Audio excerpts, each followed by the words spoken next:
Hello everyone, it's me again. Welcome back to this week's Technical Insights.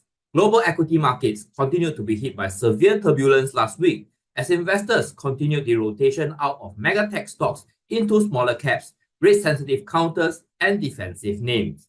But we did end the week on a positive note as investors weigh fresh US inflation data from the US GDP report and the PCE price index.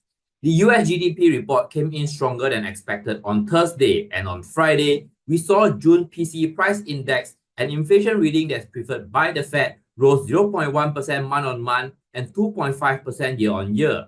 This was in line with most analysts' estimate, and this positive inflation news lifted investors' hopes for more rate cuts going into the end of the year, hence the rebound we saw on Friday.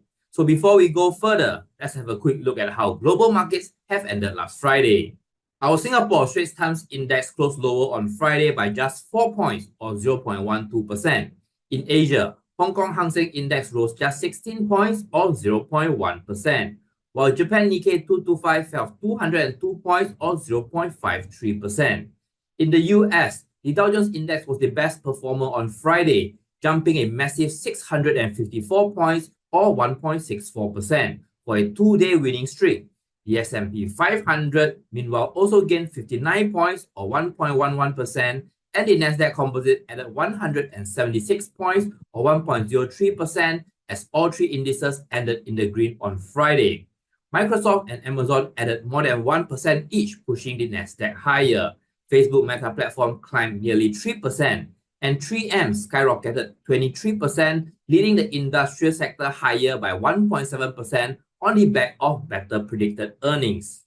The office supply maker jump in stock price marked the stock's biggest one-day gain since 1972, and 3M was the best performer in the blue chip index on the Dow on Friday, as its shares is up more than 37% year-to-date. On the weekly view, the Dow was the outperformer again among the three US indices. The Dow Jones Index rose 301 points or 0.75% to 40,589 points, notching its fourth consecutive positive week for the first time since May. The S&P 500 lost 45 points throughout the week or 0.83% for the period to 5,459 points, following its biggest loss last week since April. Tech-heavy Nasdaq Composite Index lost 369 points for the week or 2.08% to 17,357 points. Both the Nasdaq and the S&P 500 index posted back-to-back weekly losses for the first time since April.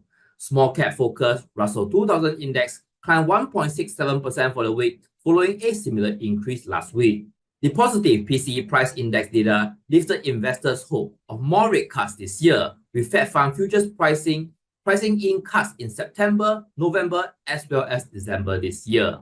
In Asia, Hong Kong Hang Seng Index lost 396 points throughout the week or 2.28% to close at 17,021 points. The Hang Seng Tech Index dropped 93 points in the same period or 2.62% to 3,443 points. Chinese investors are awaiting a Politburo meeting later this month after the country's central bank unexpectedly cut key benchmark rates last week. For clues as to how Beijing will fix its economic issue like the housing slump as well as the weak consumer spending. Week to date, our STI index dropped 21 points or 0.61% to finish at 3,426 points. The broad sell-off led our index to a second consecutive loss since the middle of June.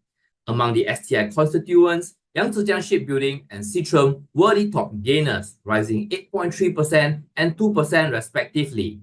So let's move to the charts and analyze if both of these counters are likely to continue their rally in the next few weeks.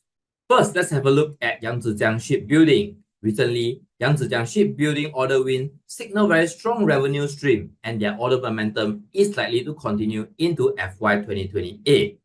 The Singapore-listed shipbuilder Q1 update showed a very robust order book with year-to-date wins of US $3.32 billion against the company 2024 target of US $4.5 billion.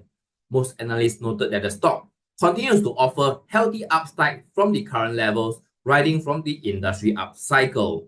Average analyst 12-month target price for YangZiJiang Shipbuilding is $2.64, with a maximum estimate of $2.84. and a minimum estimates of $2.33. Last Friday, YangZiJiang share price performance has breached the previous high that we observed on 27th of June at $2.55.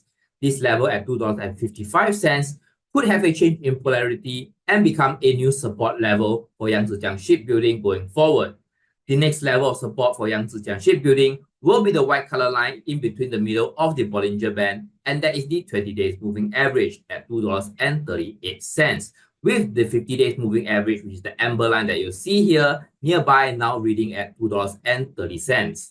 On the MACD indicator, we saw a crossover of the MACD line above the signal line last Friday. This is a confirmation signal that the stock will continue its uptrend going forward in the next few weeks.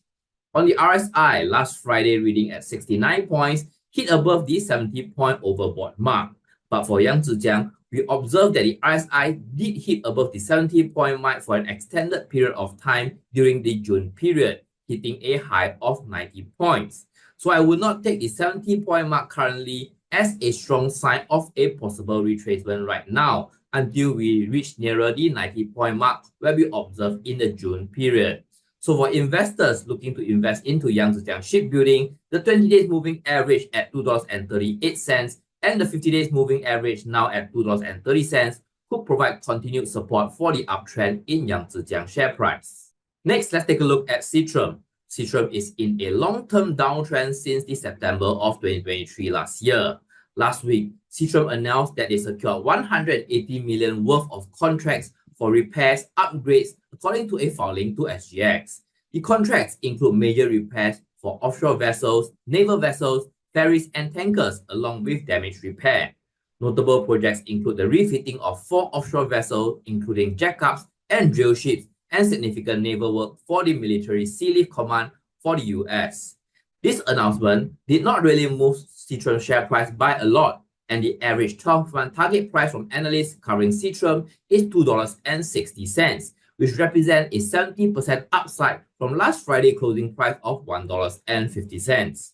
Last Friday, Seatrium share price seems to be still kept under the upper bound of the Bollinger Band at $1.52 level.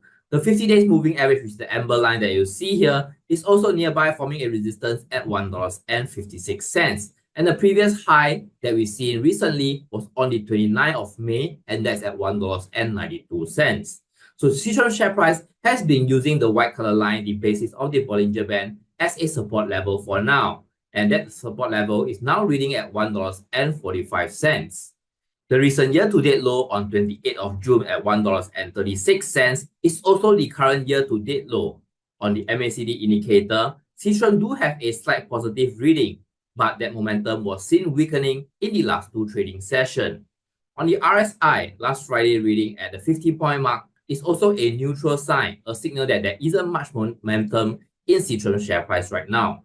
So for investors looking into getting into Seatrium, the 20 days moving average at $1.45 with the year-to-date low at $1.36 could be possible support levels in a range-bound formation that Seatrium share price is going through right now. And these are the updates that I have for you this week. If you do find the information useful, do remember to like, share, and subscribe to stay updated with the latest market developments. And I'll see you again next week in the next Technical Insights.